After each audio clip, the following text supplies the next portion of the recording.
Are screens a source of stress in your family? I am willing to bet the answer is yes. Not just because you're listening to this episode, but because I think almost every single parent that I know is struggling with this in some way or another. So, this is a huge topic, and it's not one we're going to cover comprehensively in just one episode. There will be more episodes on the podcast, I promise. Including in a future episode, or maybe multiple, I will share my own thoughts and approach to screen time, which is always evolving and is not one size fits all. But there's no better way, I think, to open this topic and conversation on the podcast than with this interview that I have for you today. It's a conversation with Ash Brandin. You may be more familiar with them from Instagram as TheGamerEducator. They are also the author of the best-selling book, Power On: Managing Screen Time to Benefit the Whole Family. And yes, that includes you, the parent. This debuted in August 2025. I'm going to link to it in the show notes. Ash's content on Instagram is also well worth a watch. They really do a beautiful job of empowering families to make screen time sustainable, manageable, and beneficial for the whole family. Ash is also a middle school teacher, so they have some really great perspective on this, not just in the early years with little ones, but also as our kids grow and probably are using screens even more. This episode is a bit longer than my typical episodes because it is such a juicy topic, and honestly, I wish we had even more time. I really do think that it's worth a full listen, and there are some great points that I really want you to hear all the way at the end. So please, I invite you to listen all the way through. I do want to make a quick note before the full episode. Ash mentions in this episode a few times the division of responsibility in feeding.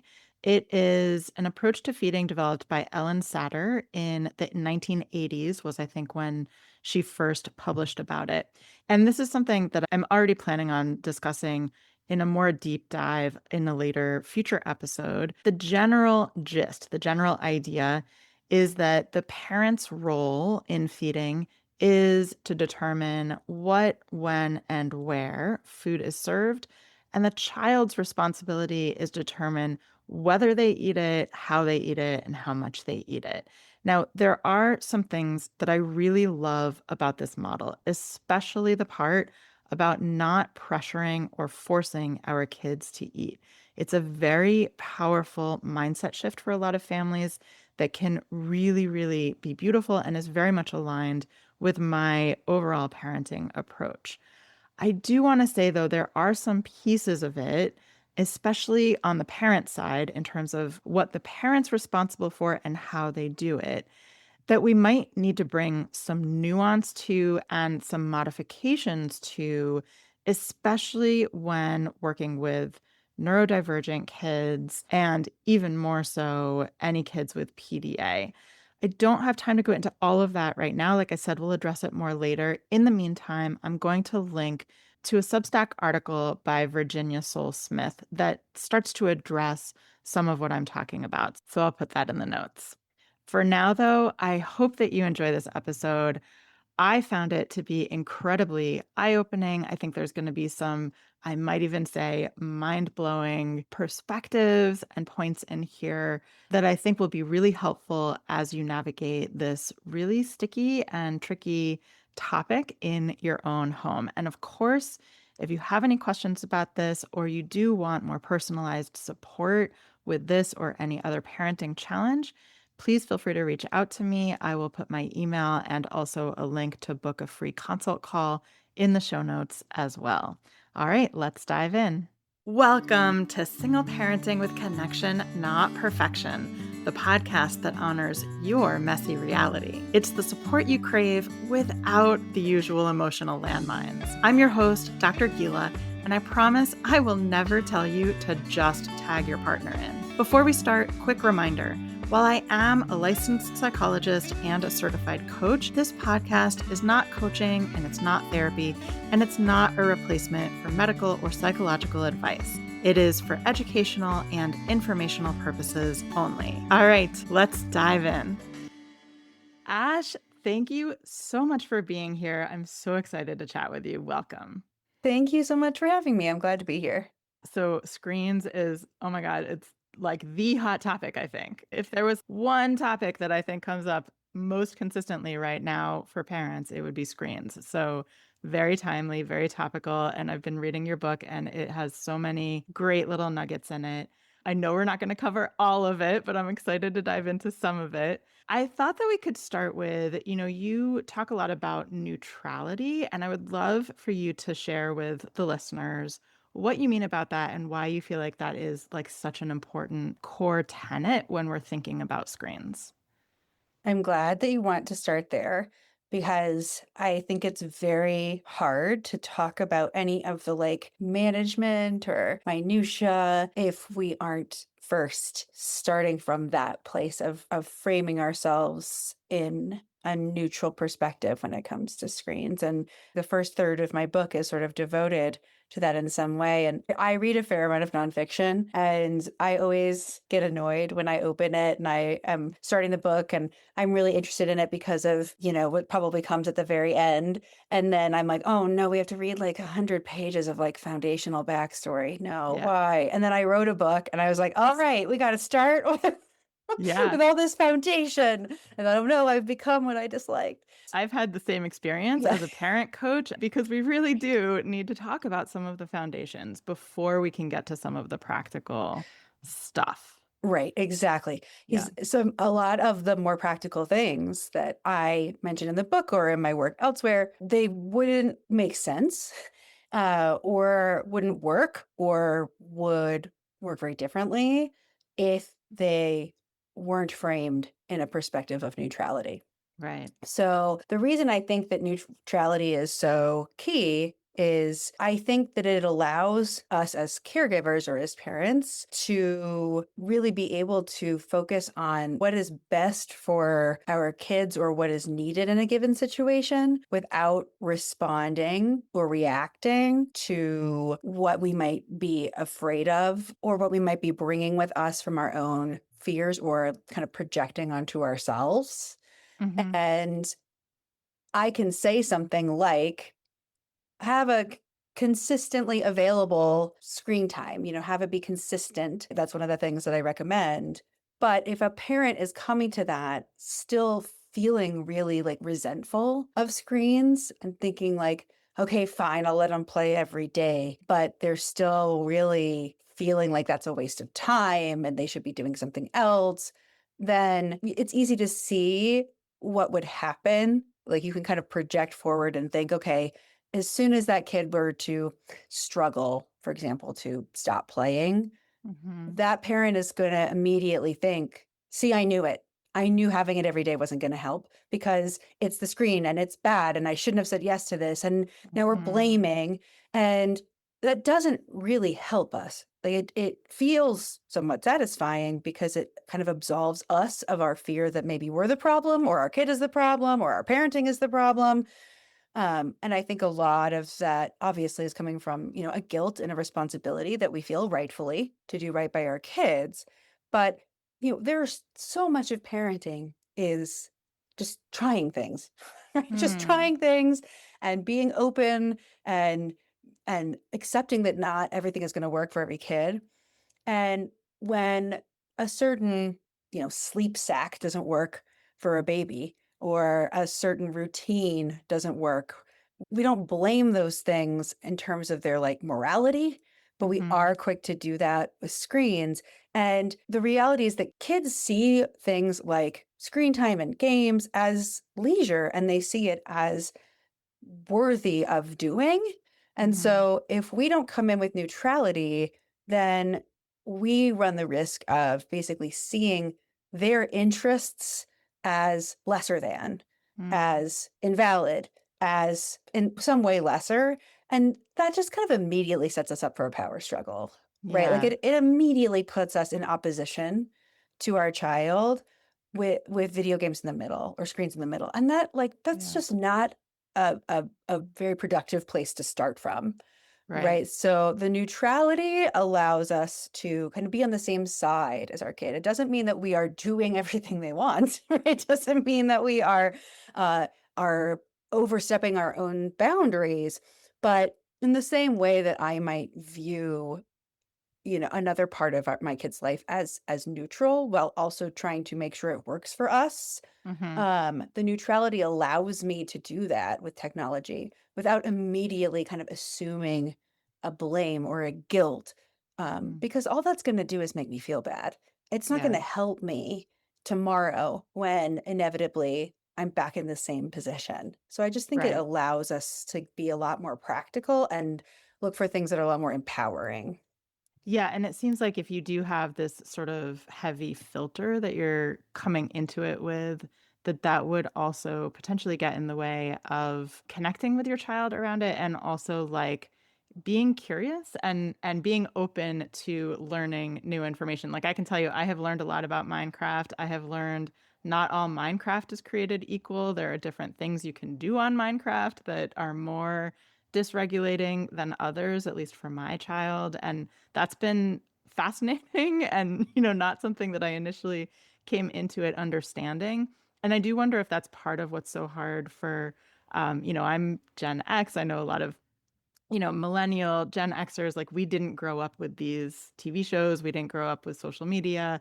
And so we are still kind of wrapping our heads around like this is the latest of we don't really understand what it is. And one thing I really appreciate about you is I know that you do a lot of gaming and you play games with your kids. And so you have some insight into this that maybe some of us don't understand as well. Yeah. I mean, I do play. I have to say, I haven't really played a video game in like months. Not, Okay. not because I have sworn them off, Yeah. but it's just like I'm not in that era of my life right now for whatever reason. Yeah. Actually, I just did over the weekend. Now that I think about it, I wasn't thinking of it as a video game, but it technically was. Booted up like a sort of a version of like Guitar Hero, uh, and was I playing loved that. Guitar Hero. Yes, So played that with fun. some friends. That was super fun. Yeah. But, like you were speaking, I'm kind of the elder millennial, but that age range, right? Kids who are really, growing up or coming into their own in like the 90s, Hmm.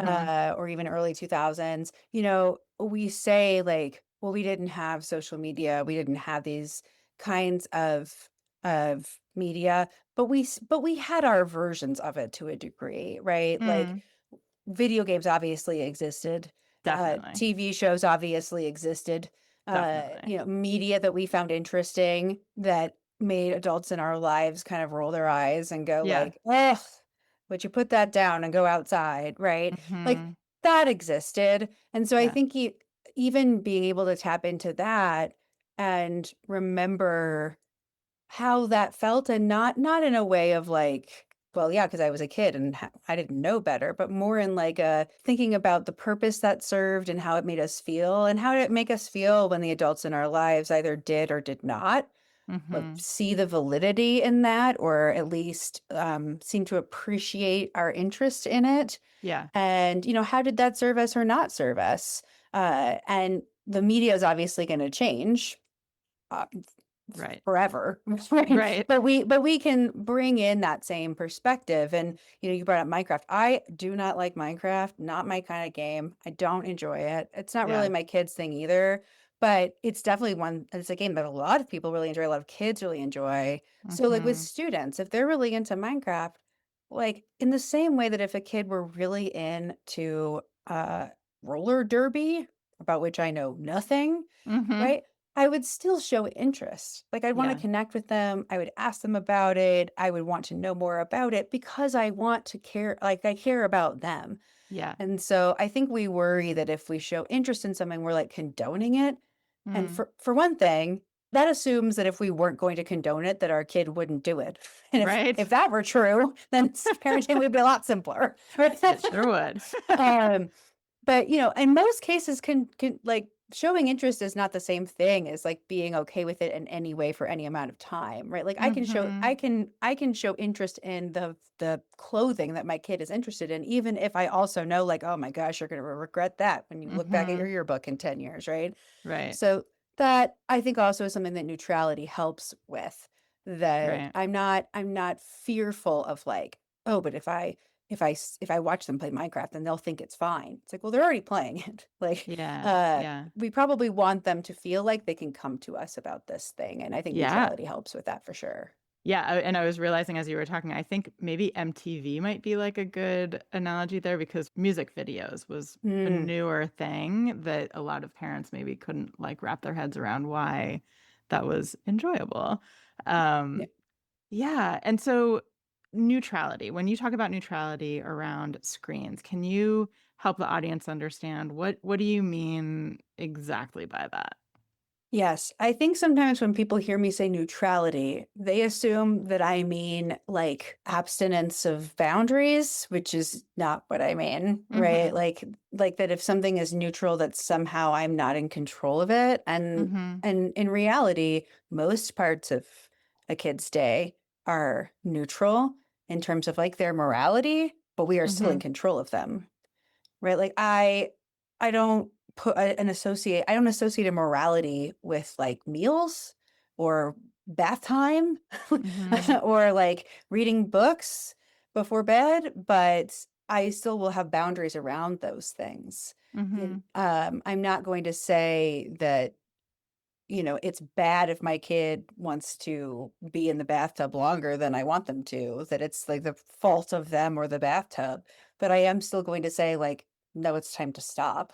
Mhm. And in that moment, you can imagine how absurd it would sound if they didn't want to get out of the bathtub, which especially with young kids is like constant. Like Mhm. they always want to not do the thing we want them to do. That's just Right. developmentally appropriate, right? You can imagine how it would sound in that moment if I was like, I knew it.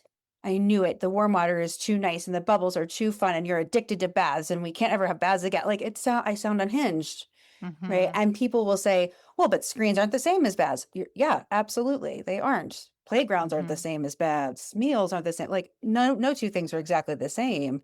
But the neutrality allows me to kind of not take the bait of blaming the thing, Mhm. because now I've made the screen the problem, but again, it just doesn't help me do anything differently. So the Mhm. neutrality is really looking at like kind of the morality. I make a lot of comparisons to food.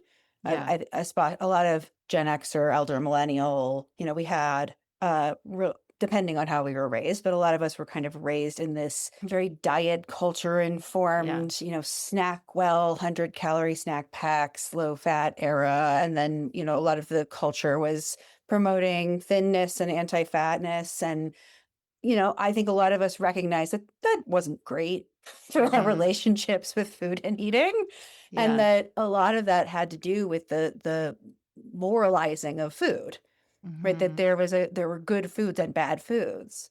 And we've seen kind of this pendulum swing back the other way towards sort of the division of responsibility model of food and eating of parents decide what is available and when meals are available, and kids decide how much to eat of what's available. Mhm. Um, and I think that model really serves well when looking at technology because Yeah.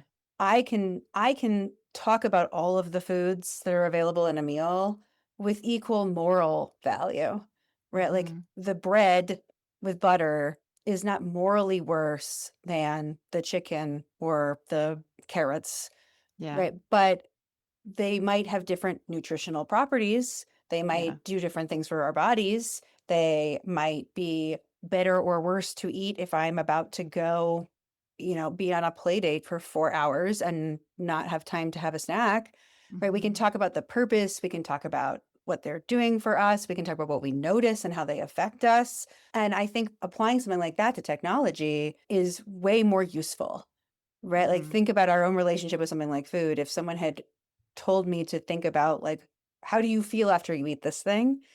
That would have served me a lot better than, Yeah. oh, you ate junk. I'm Yeah. like, oh, okay, great. because I'm not going Yeah. to feel great about myself after that instead of Yeah. noticing what it's doing for myself. And I think applying that to technology is Uh-huh. can do much the same. Yeah, so I also see a lot of parallels, and I've brought this up with clients as well. See a lot of parallels with food and technology. The thing is that I actually think that there is still a lot of morality wrapped up in food and feeding and eating. And that, so for example, a parent might do the same thing that you said with screens, but with sugar, right? Like, Oh see, I yeah. knew you shouldn't have had sugar. We go in with ideas and of, hypotheses that we sort of assume are true. And then any confirming evidence, right? We sort of black and white that, and it's harder to see the evidence against it. I think there is a lot of morality around food still in my in my experience and observation. Unfortunately, I think Um, you're right. I think yeah, the trend is kind of yeah, away from that. But I yeah. think you're speaking to a good point, which is that, as the adage goes, more is caught than taught, right? Like we Mm, can have an idea of what to do and then or maybe what is kind of best practice, but we're still going to end up kind of defaulting to certain things. And I think perhaps it's also true for food, but it's definitely I think true for technology in that moment where suddenly you have maybe tried to do the thing that you have heard is best. Maybe you've tried to say, like, yeah, you can eat whatever is available, and there's chips on the plate and a sandwich and an mm-hmm, apple. And then they eat only the chips. And then later they, say something rude. It's like you said, it's like we're going to immediately kind of connect those things together. And I think a lot of right. it, again, is coming back from that shame, this guilt Mm-hmm, of like, it's my fault. right. Right? I'm trying to solve it. I need to solve the puzzle, right? Because Mm-hmm, we're always in this place of like must always do best for our kids. Again, that's a mm-hmm, good impulse, but I think sometimes it becomes difficult for us to manage. And then associate with it like, oh, okay, they're saying this thing, it must be because they didn't eat enough protein and they ate too many chips and I let them eat the chips, therefore it's me. I'm the problem. mm-hmm, Right, and so we kinda have to lash out and find something, like, mm-hmm. to blame in that moment. We don't wanna blame our kid, so we kinda Yeah, blame, like, the next thing up the chain. yeah, Um, but, again, it's like, "Okay, well, tomorrow lunch is gonna happen again." So, what are we gonna do? Are we gonna not serve chips? Because we also know scarcity mindset is very real. That also yes, applies to food and technology. Uh, and often when we are trying to not have our kids get obsessed with something like technology, we inadvertently end up making them more preoccupied with it because we make it off limits. yeah, And so that's not gonna help us either. But if instead we were to say, like, "Hey, what'd you notice? It seemed like you maybe were feeling hungry after that," where we just have a conversation, right? And then use mm-hmm, that information. Also, that's gonna serve our kid a lot better as they mm-hmm, are, like, developing into their own person. Like, we want them to be able to think, like, "How did I feel? What do I need?"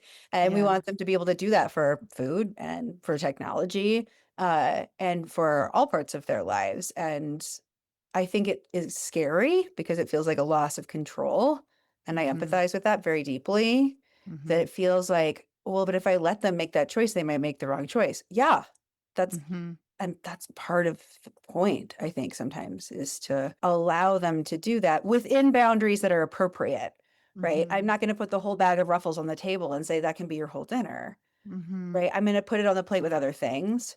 Yeah. I can say, "Hey, in the rest of our afternoon today, we're going to, uh, make cookies for the neighbor, and we need to finish your homework, and we need to sweep the floor, and we can play Minecraft. Which do you want to do first?" And they might choose Minecraft first, and they might not wanna stop it, and we'll still say, "Oh, we still have to have time for other things," but Mhm. we can still frame it from this place of, "This is another part of our lives," so that Yeah. they're realizing that these things can coexist with each other, Yeah. figure out how it works for them. Yeah. I mean, I think that I had several thoughts. Let's see if I can hold on to them. One thing that I think is also staying on this like food and tech analogy that I think is a huge struggle is that there are some things that still it's very hard for a lot of people to really be neutral about like, you know, if my child eats a ton of sugar, then that feels different than if they eat a ton of vegetables, right? That might be what someone is thinking. Like, well, there is a difference in what purpose that how that is going to affect them, just as if my child spends 3 hours on Minecraft versus 3 hours playing outside, they feel different in terms of like benefits and potential risks. That it is hard to access that like true neutrality. But those aren't moral. Mm-hmm. What you're describing isn't moral. Mm. You're saying they have different nutritional value. Yeah, Mm. those aren't moral. I see. So, like, am I going to put equal amounts by weight of all foods on the plate? No, right? Like, Mm-hmm. if I put one serving of chips and I put, an approximate one serving of each thing, those are also going to be different amounts, right? Mm-hmm.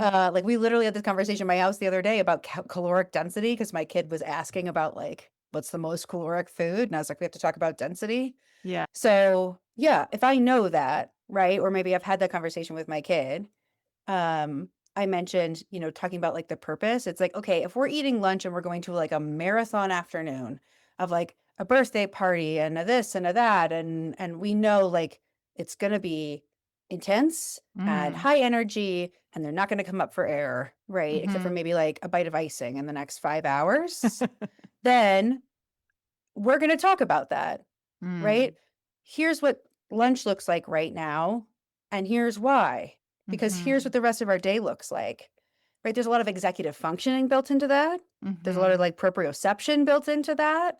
And we don't want that to live only in our brain. We want that to be something that they're also being aware of too. Mm-hmm. And so if we know, okay, like we cannot have just like all fast energy foods in this meal, then Mm-hmm. I'm not going to serve them. Yeah.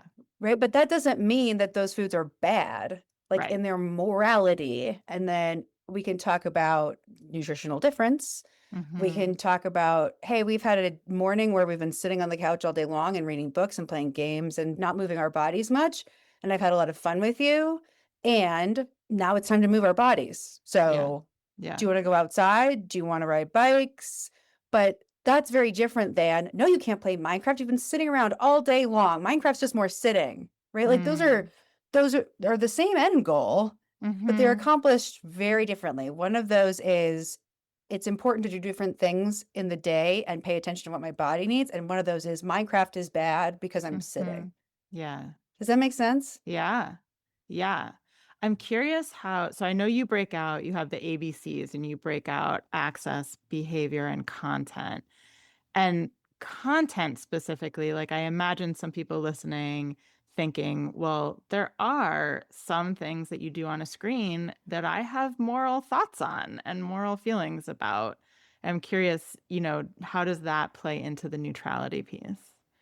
So, the sort of division of responsibility model with food is Ellen Satter's model of an adult decides what is available and when, like Mm-hmm. what food is available in a meal and when. And a Mm-hmm. child decides what to eat of what's available. And there's another part of that that's very important that I think applies to technology, which is a child also decides how to feel about what options are presented to them. Yeah. And they are very good at that part of their job, arguably too good at times, and that part is hard.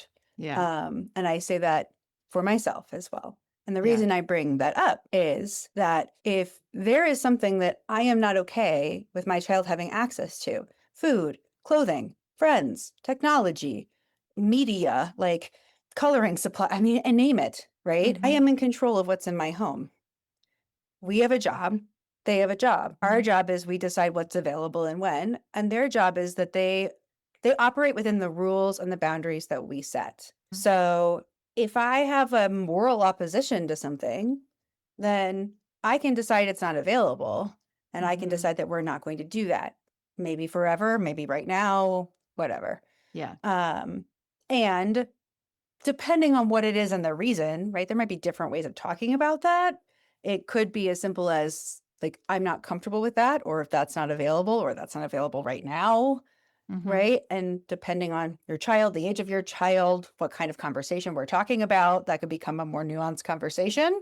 Yeah. Uh, I think that becomes really granular depending on what we're talking about. Mm-hmm. But Me having a moral opposition to something, if I were to allow that thing and then moralize it, well, then that's on me because I'm kind of asking my kid to do my job, Mm. right? Like if I allow them to have access to something that I have a moral opposition to, and then I'm kind of upset that they've chosen that thing, well, they're holding up their end of the bargain. Mm. Their job is to work within the boundaries we've created. If I Mhm. put chips on the plate and then I spend the whole meal upset that they're eating chips, I mean, they didn't put chips on the plate, right? Mhm. And I say this knowing that's a lot easier said than done, and that's hard, right? Right. But if I am every single time I say that they can do whatever they want in the afternoon, and then they play Minecraft, if I spend that whole time feeling resentful of the fact they're playing Minecraft, Mhm. well, unfortunately, the person in control of that is me, and so I can change how I say that. I would also argue that's not I mean, depending on how that's coming up, that's not even a content issue, that's an access issue. Right. Right, we talk about, like, the my ABCs of screen time, of access, behavior, and content, as you said. Um, if it's like, "Oh, I wish they would stop watching that one YouTube channel over all other YouTube channels," okay, that Mhm. is content, and if I've said that YouTube channel is okay, then they're holding up their end of the bargain, and the only other Mhm. option I really have is to not say that one's okay, Right. and that's hard, but that is also within my job and within Mhm. my rights to do, and it will Mhm. be within their rights to not like it, unfortunately. Yeah. So the neutrality is not necessarily about the content, but is about the, like, screen in general, the screen use in general? I mean, it's all aspects of it. I can conjure in my mind something that my child likes that I don't like, but moralizing that to me doesn't make my choice to allow it or not allow it any easier. Maybe it does for somebody, which is, if that does, then I guess try it, see how it goes. Mm. But I think for me, it helps to think long term. Like, okay, eventually my child is going to be an adult who is going to have access to ostensibly all content, Right. right? So if I am moralizing by thinking of it as like, oh, I just cannot have them watching that one YouTube channel because it's bad, right? Like I just don't want them to watch that thing because I've decided it's just a bad field like thing, Mhm. then to me that it kind of flattens the whole conversation. It just makes it like, "Oh, that thing bad. It's off limits." Mhm. And most of the time, there's more to it than that. Like, I think about even something that would be, I mean, really, like, obviously demonstrably pretty bad, like, something that's going in, like, a really conspiratorial what we hear right now is a sort of, like, red pill, like, Right. area where it can Yeah. kinda get kids down that path. Yeah. Even something like that, at some point, I need to protect my child by shielding them from something because they are not yet ready to talk about the nuances of that thing. But Mhm. if all I think is like, "Oh, that thing's terrible," I'm just gonna, like, not allow that. That thing's terrible. Okay, well, we have to be sure that we are not inadvertently passing the responsibility of navigating that thing onto our future child. Hmm. Because at a certain point, they're going to have access to that thing. Mhm. And if we haven't equipped them with the tools and skills they need to be able to navigate that thing, then we've kind of taken an abstinence only approach. Mhm. And we have a pretty good body of evidence that doesn't work very well. Yeah. So if instead I'm like, okay, I don't want my kid watching Andrew Tate videos.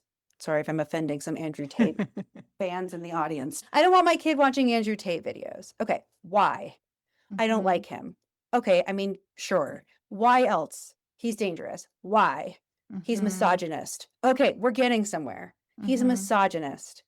Why do I want my kid to watch a misogynist? This sounds absurd, but like, just follow the thread. Mhm. Because I don't want my kid to become a misogynist. Okay, so what are the conversations I need to be having with my child? Because Andrew Tate isn't going to find my kid on the street and talk to my kid, right? Mhm. But kids who watch Andrew Tate are going to. And my kid is going to encounter misogyny in the world, Mhm. right? I can shield my kid from Andrew Tate. I can't shield my kid from misogyny. Mhm. So if instead I'm like, okay, well, I don't want to be showing him my kid content that is platforming this. I totally get that. And How do I build my child's skills of critical thinking so that when they encounter a misogynist argument, they can recognize it? Mhm. And that, frankly, has nothing to do with YouTube or technology or video games. And it Mhm. has more to do with just critical conversations. And Yeah. we can have those conversations on technology, off technology, in Yeah. books, right? In so many parts of our lives. And then we can talk about how that messaging shows up in media, in social norms, Mhm. in things we observe. That's what I mean more about the neutrality is like, obviously, I mean, I'm not a secret Andrew Tate fan, but just going like, "Oh, well, that's bad. I don't want my kid to ever see that." I have to make sure that I am thinking of the skills that they'll need to navigate that thing when they Mhm. eventually encounter it, whether that Right. is on a screen or sort of by proxy somewhere else in the Right. world. And someplace that comes up a lot is around porn, right? You can want them to Mm. not see porn all you want, but at some point they're going to encounter it. And so thinking about, what skills do they need? What nuance and information do they need to be able to navigate that when it happens? Right, and, you, way back at the beginning, when you were talking about Minecraft and seeing the validity of, like, a child's interest, one of the things that I think is really important from that is that when we're viewing these things as neutral, we are more likely to see the celebrations that come out of it. It Mm, doesn't mean that we will necessarily feel the same way our kid does, right. right? Like, if they have put in a ton of effort into a thing and it is in the real world, I think we are a little bit more likely to Yeah. validate that and see it Yeah. as worthy of praise. But to a child, well, not just to a child. I mean, as someone who's played video games, that's very true. Like the work you put into the thing is still the work you put into the thing, and you're still proud of it. Yeah. And so if we are able to view it as neutral, I think it's easier to see like, oh, they worked hard at a thing. I can be happy that they are feeling good about working hard at a thing.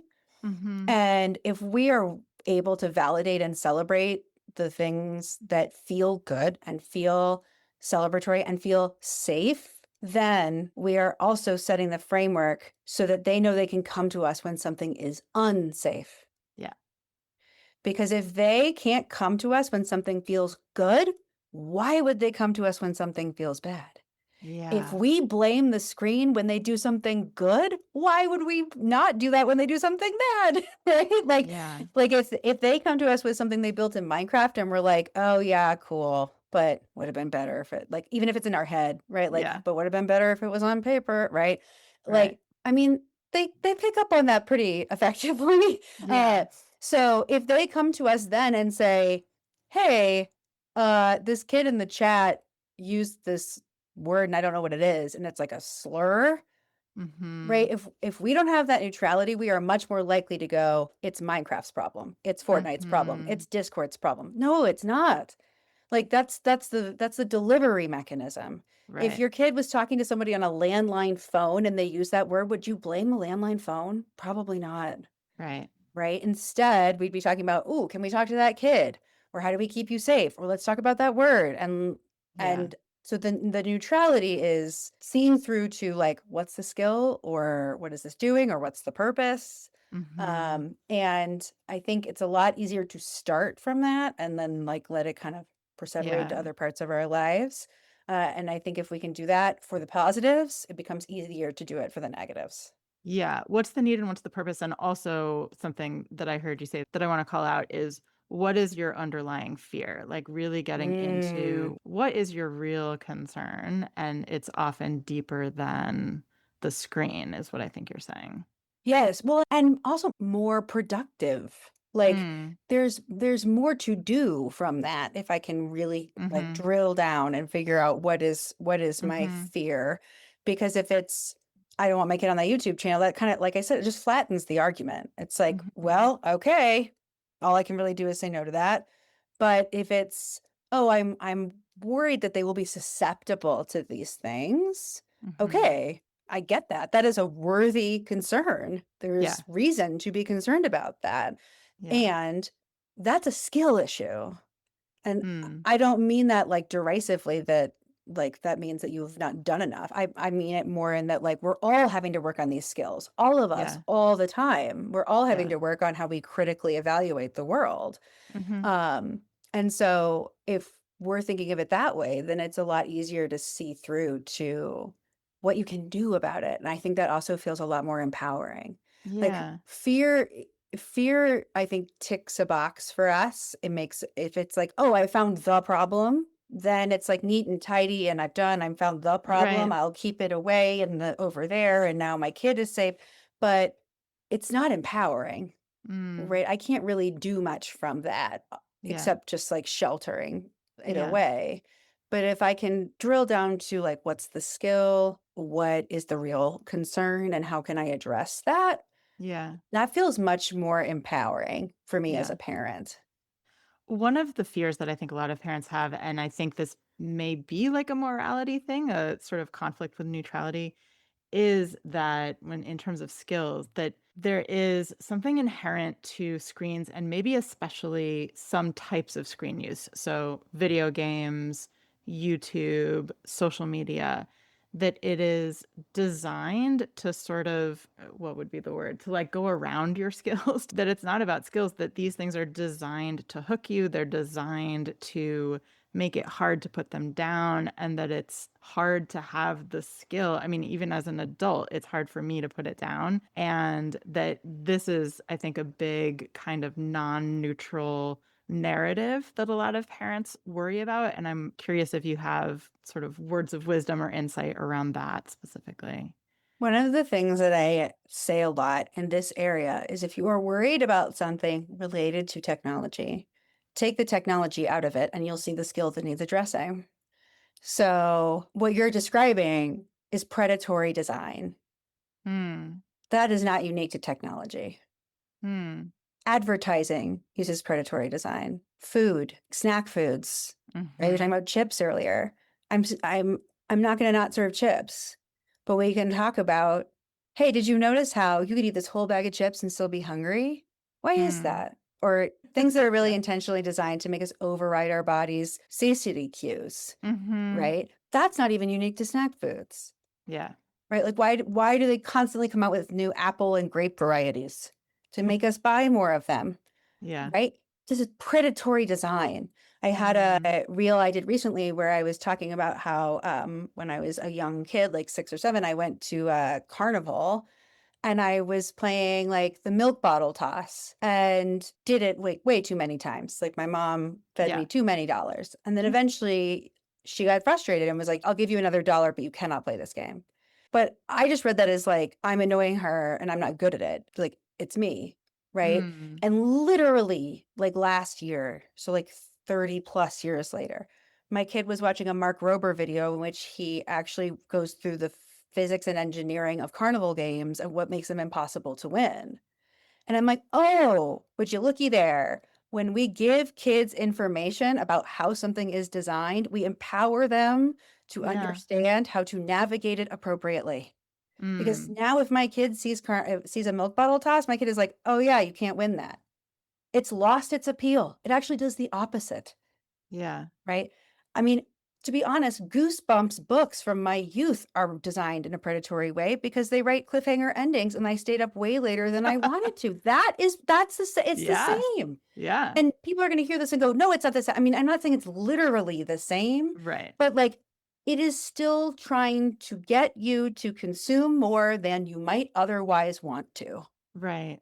And so that again is okay, how do we talk about that? And that could Mhm. be modeling. It could be like I am trying to read a book before it is due back to the library right now. So I am like literally like kind of overriding myself on purpose. But also it's like written in a way that is overly compelling.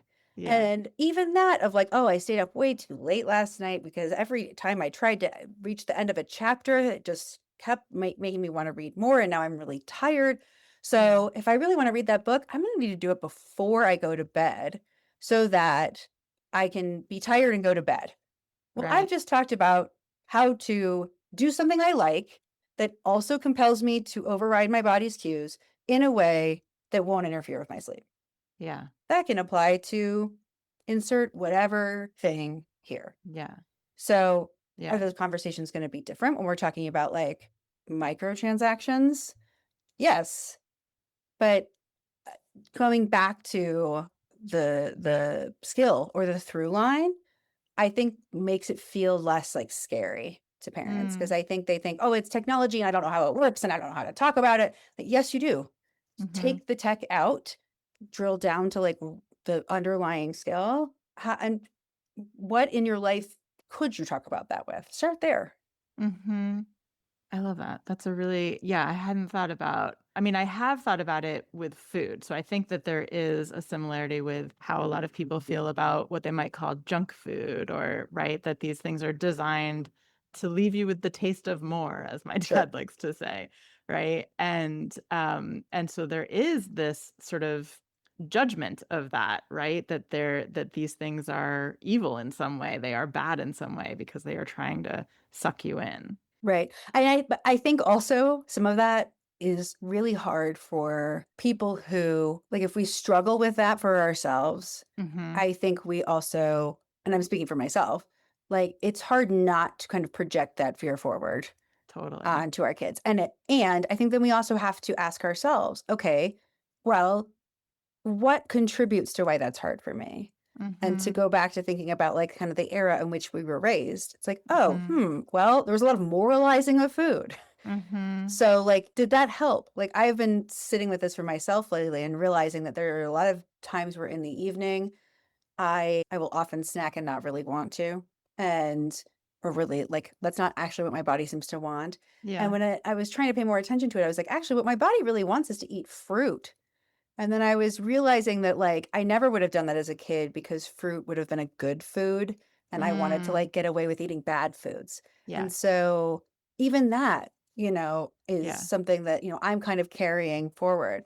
But I think sometimes we have to be able to observe and see for our own kids, if there is an area of life in which you feel like you are neutral, how does your kid navigate that thing?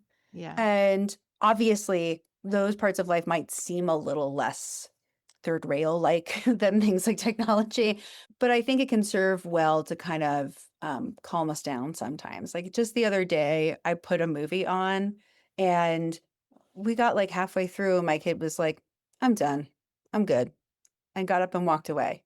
Mm. And, part of me thought, like, oh, I kind of wanted to watch the rest of the movie. And the other part Yeah. of me thought, like, oh, like, they knew they were done, and Yeah. they wanted to move on and do something different.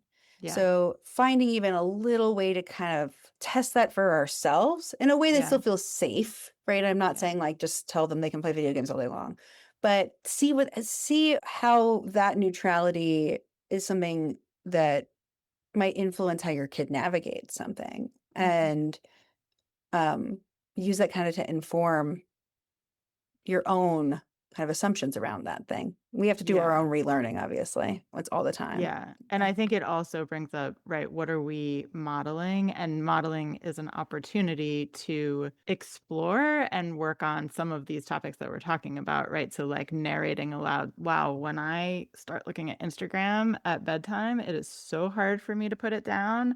I am going to leave my phone over Yes. here tonight so that I Yes. don't do that, right? Yes. You are like the one person I have talked to, I think, ever who has actually brought that up. Because I've said that before of like we script when kids are babies and then we stop. And we Mm. like we do it for language development and we're kind of like, oh, we're done. But Yeah. with stuff like that, I it is so undervalued because Mm-hmm. so much of that executive function, sometimes it's like mental labor, what have you, a lot of that then becomes completely invisible. And Mm-hmm. our kids from the outside just look at us and we sort of seem like we're kind of being controlled like we're puppets. Like I'm staring at my phone and I robotically put it down and then I go do laundry, right? Right. As if someone's like programming me to do so. Yeah. And even the naming that you just gave, great. I mean, what I said earlier about like, oh, I stayed up too late reading a book, so I'm going to read this book earlier in the day so that I don't stay up too Right. late. I did this once when I was playing video games because I was feeling sad, like just in a funk. And I was like, I feel sad. I don't want to feel sad. I'm going to play this video game. I think it might help. I played for Mm. like 20, 25 minutes and I paused and said, I feel better while I am playing. And as soon as I stop or as soon as I have a moment to think, I'm still sad. This isn't helping me, it's distracting me. So I Mm. know that if I actually want to kind of work through this feeling, this isn't actually going to help. I Yeah. wish I could play more. It's just not going to help. Yeah. So I'm at a good stopping point. I'm going to stop and I'm going to go take a walk. I don't even really want to take a walk, but I don't want to feel Yeah. sad and this isn't helping. So I'm going to go try something else. Yeah. Right. And even just naming that and just Yeah. modeling that. And I think part of it too is being willing to model like messiness. The But imperfections. right, Yeah. seriously. Yeah. And that I think one of the most powerful things that kids can hear an adult say, a parent or an educator, is I don't know, Mhm. or I was wrong, or Mhm. I don't know and I'm gonna find out. Mhm. Because they know that we're not infallible. Like Yes. Yeah. and I think if we're willing to name that, then we're Yeah. also showing them that it's okay. Like Yeah. it's okay not to know everything. Yeah. And we don't want to stay there, but it's okay. And it's okay to make mistakes and it's okay to change your mind and it's okay to learn. And Right. I think the modeling of that is so important.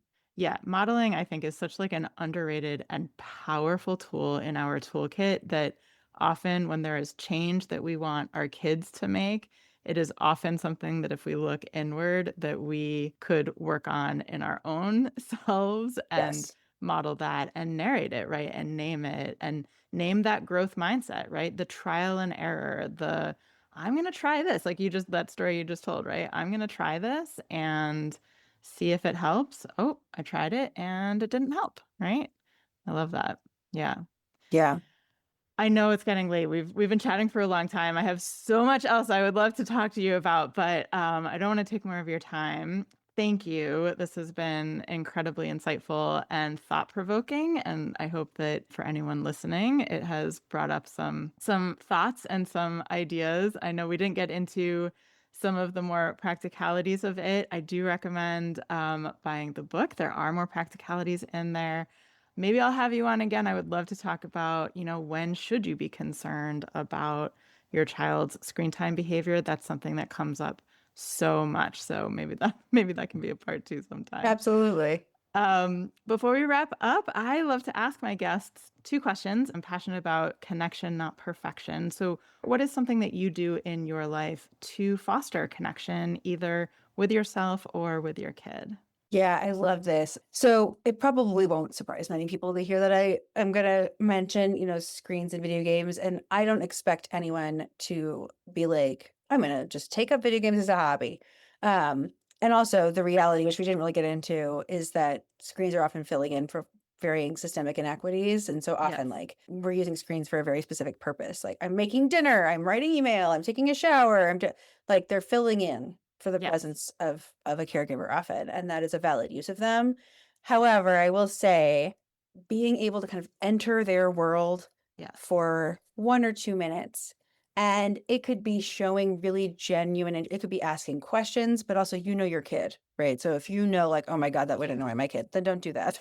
It Mm-hmm. it could just be, "I'm just gonna sit on the couch silently and just observe what they're doing and Mm-hmm. just notice." Right? Because again, from a neutrality perspective, if we have that neutrality, you're probably going to notice things.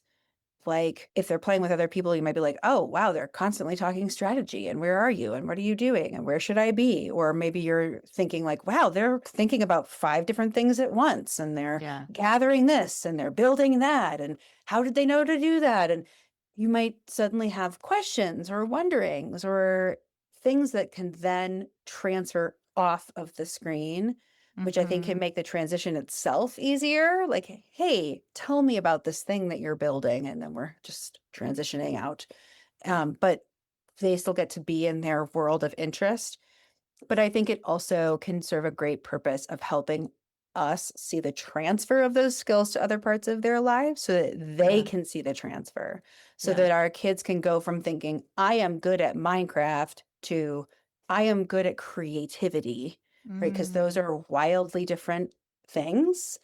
We can connect, even if it's just asynchronous and casual, even if it's just an observation, then we can help them see that skill transfer. Yeah. so that they can explore that in other parts of their lives. And that Yeah. doesn't mean it's going to substitute for the screen. It can supplement Yeah. the screen. Yeah. So a few things there that I want to call out. So one, yes, I often recommend to clients to spend some time joining your child in their virtual worlds because, this is a whole world of theirs that Mm. if you don't know anything about it, first of all, as you said, it's a connection building experience. They have more mastery of it than you do. Yes. So Yes. it's like a beautiful opportunity for them to be the one who is the person who knows more and can Yes. teach you. And it also is an opportunity for you to get curious and understand better what is it that they like about this and what is it that they're getting out of it. And Right. there's so many great things about it. I also want to call out the first part of what you said. This does not mean that you have to be on the screen with them whenever they're on the screen. No. And I want to name and acknowledge, this is a podcast for single parents, and the screen is a useful tool. And we've been talking about the neutrality about it in terms of our kids, but I think there is also this important messaging around neutrality of taking away the shame and stigma of using the screen to support your needs as a parent. And I know you talk about this in the book also, and it's something that certainly comes up a lot in my coaching. Is that is a very real and a very valid reality, and it doesn't have to mean it doesn't mean that you're a bad parent or a bad person, Absolutely that not. the screen is supporting you in getting some of your needs met. Absolutely not. Yeah, I'll try not to just like pontificate on my soapbox, but yes, that is everything you said. Just underline it. Yeah. And I will make a comparison that I've made before and say, often the messaging is that parents should be like, especially single parents, should be like these perpetual martyrs Right. who are just like, I don't know, just try harder, Mm-hmm. give more, right? Mm-hmm. As if it is just this endless well. And Mm-hmm. that is, I mean, there's many things wrong with that, but you matter in the equation, right? The Yeah. subtitle of my book is Managing Screen Time to Benefit the Whole Family. Mm-hmm. And that's what I'm talking about. Because Yeah. people would say, like, well, but my kid would play all the time if they wanted to. Right. But that's not going to benefit them. And it's probably not going to benefit you. Right. We have to find something that's Yeah. going to benefit everyone. Right. And if my kid is playing games or watching TV or using a screen for 30 minutes, an hour in our afternoon or evening, and it is allowing me to meet my needs so I can better meet their needs. Yeah. Like if it's allowing me to sit down at the dinner table with a more varied or nutritionally dense meal than I would have been able to make otherwise, Mm-hmm. and I am not thinking about the 5 other things I need to be doing because I had no time to do it, that is a benefit to my child, right? Mm-hmm. Like that is a direct benefit to my child. They are getting Yeah. a present, more regulated parent, Yeah. and that is a benefit to them. Obviously, at some point, if that hour isn't working and it's causing dysregulation or causing a problem, that's where we get into what can I change, right? Yeah. Can I change the access? Can we try 15 fewer minutes? Can I change the content? Can I see if it makes a difference? But that is also why the neutrality is so important because Yeah. the person who thinks I gave a screen, I'm bad, all they're going to think is, I just need to figure it out. I just need to try harder. I just need Yeah. to give more of myself. And that is not sustainable. No, it's not. Yes, Where, and yeah, it backfires often, right? yes, Like yes. I often tell the story. I had a client who had like her worst parenting day, and it started because she was exhausted and the kids wanted her attention, and then she snapped and yelled and then felt guilty, and ultimately she took a nap while the kids watched a movie. And I said, "What if at the beginning you had let them watch a movie so you could take a nap?" Right? Would they have done that? Well, yeah, they would have. So what keeps us from doing that? Right, Because ultimately they right, watched the movie anyway, but then it was right, after having this horrible right. interaction day where mom feels terrible now. And, you know, so giving yourself permission to meet your needs is a Yeah, valid use, right?